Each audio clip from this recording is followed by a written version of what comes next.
You are watching Platinum Northwest TV News. Good evening and thank you so much for joining us. I'm Philadelphia Mangoeng. Let's take a look now at the news making headlines. First up, it's been reported that 100 people died in car crashes across the Northwest province during the festive season and over 800 suspects nabbed during Operation Shanela this past week. In the business news, by the looks of it, Eskom Bailout might be looming as Municipal Debt Crisis deepens. And in the sports news, Ivory Coast opens AFCON defense against Mozambique. We begin here. The Northwest MEC for Community Safety and Transport Management, Vessels Mangoeng, said that 100 people lost their lives after the province experienced 87 crashes during the 2024 festive season. Mangoeng, who released the 2024-2025 festive season road safety campaign report in Mahikeng yesterday, said that their campaign was based on 4 pillars such as responsible driving, pedestrian safety, enforcement and education, as well as collaboration.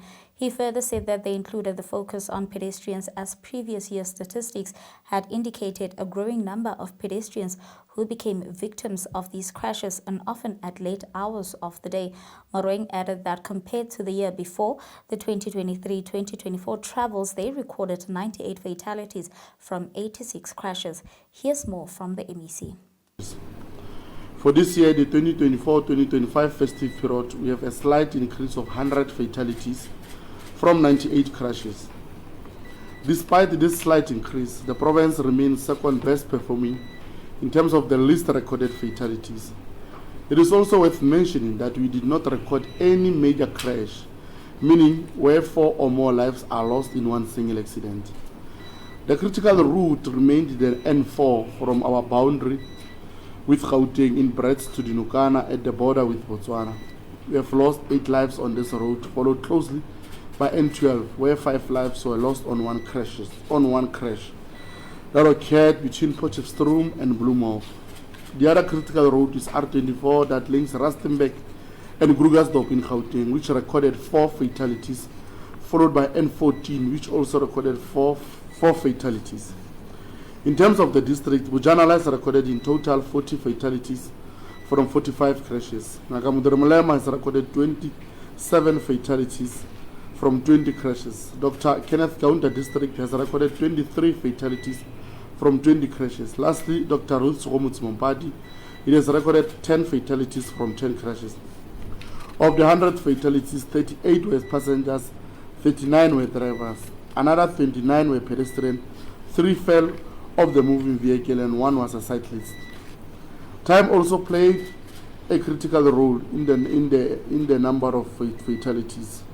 Of the 100 fatalities, 61 of those happened between 6 o'clock in the evening to 6 o'clock in the morning. In between, meaning during the day from 6 o'clock to 6 o'clock in the morning to 6 o'clock in the evening, we lost 39 lives. Our approach this time around was different. Instead of having traditional law enforcement operations, which are commonly known as roadblocks, we had patrols where our officers were monitoring moving violations. This, we believed, it reduced accidents and instead increased general compliance with the road traffic regulations. This, as drivers tend to obey the law in the presence of traffic officers and increase the speed once they have passed enforcement operations. We had also been operating for 24 hours, especially on the N4. The following challenges were encountered during the deployment and contributed to cancellation of some of our plans to ensure visibility on the road. Rain and flooding of some of the arterial roads, especially N14 outside the Larriville.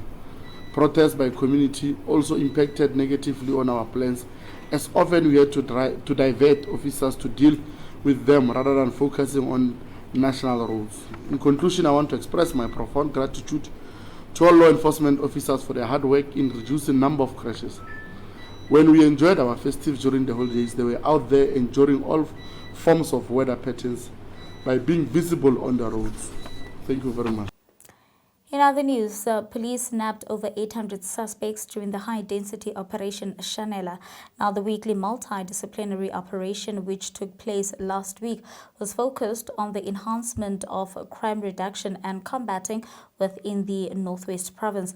Police actions executed during the operations included vehicle checkpoints, stop and searches, foot and vehicle patrols, compliance inspections at second-hand dealers, scrapyards, recyclers, private security, firearm dealers, formal and informal businesses, farms as well as mines. Now, the prevention of drugs and other commodities smuggling were also prioritized. Police spokesperson in the Northwest Province, Colonel Adal Meiberg, elaborates. During the VCPs and roadblocks conducted across the province, a total of 1,052 vehicles and 3,174 persons were stopped and searched. As a result of these operations, among others, 104 suspects were arrested for assault with the intent to do grievous bodily harm, 17 for murder and attempted murder, 11 for rape, 85 for contravention of the Immigration Act, 32 for driving while under the influence of alcohol or drugs, 36 for possession of drugs, and 14 for illegal dealing in liquor. In the efforts to eradicate the proliferation of firearms, 7 firearms that included 5 handguns and 2 rifles were confiscated, and 5 persons were arrested for illegal possession of firearms and ammunition. Furthermore, a variety of drugs, 9 cell phones, and tobacco products were also seized by police.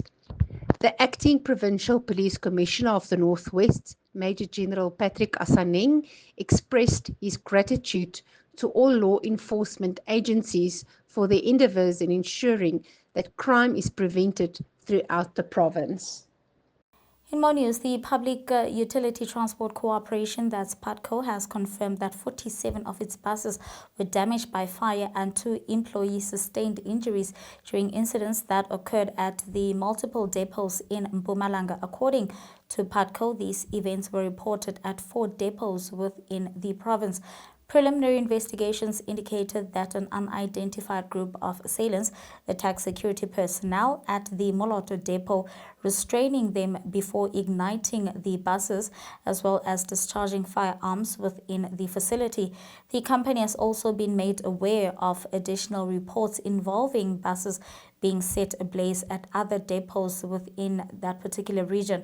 Putco is currently evaluating the full extent of the damage and its implications for operations as investigations into these incidents are currently ongoing.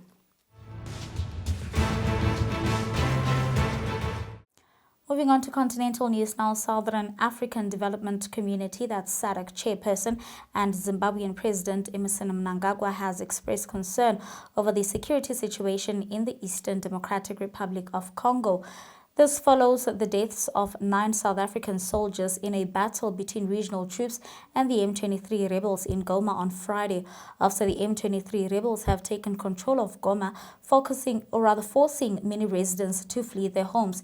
In a statement, Mnangagwa condemned the attacks on United Nations and SADC peacekeepers and affirmed the regional body's commitment to addressing the worsening security crisis in the area. Mnangagwa extended his condolences to the families of the peacekeepers and wished those injured a speedy recovery. With that, let's take a look now at the business news.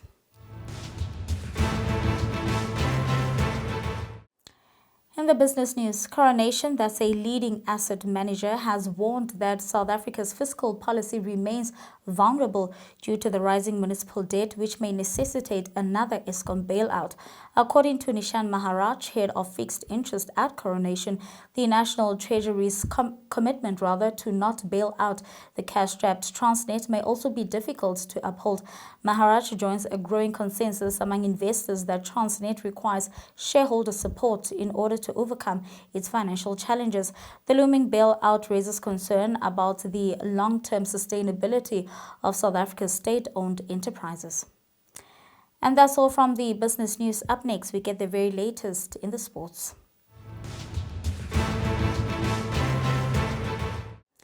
In soccer news, Ivory Coast will begin the defense of the Africa Cup of Nations title against Mozambique, while host Morocco open the 2025 tournament against the Comoros Islands in Rabat on December 21st.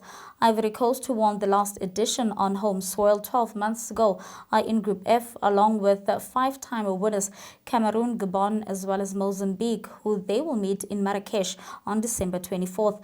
The draw was conducted in Rabat on Monday with some 11 months left before the event kicks off. Morocco is in Group A and they will be up against Mali and Zambia. On the other hand, Egypt and South Africa are together in Group B. Algeria look to have drawn the most favorable section in Group E with Burkina Faso, Equatorial Guinea and Sudan. The 24-team event sees 6 first-round groups with the top 2 in each section plus the 4 best third-placed finishers advancing to the last 16.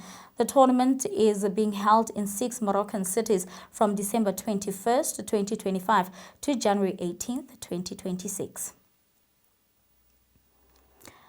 Moving on to rugby news now, Springbok player Pieter-Steph de Toit will nearly miss the entire Japan Rugby League season following shoulder injury, as confirmed by the Toyota Verblitz Director of Rugby, Steve Hansen.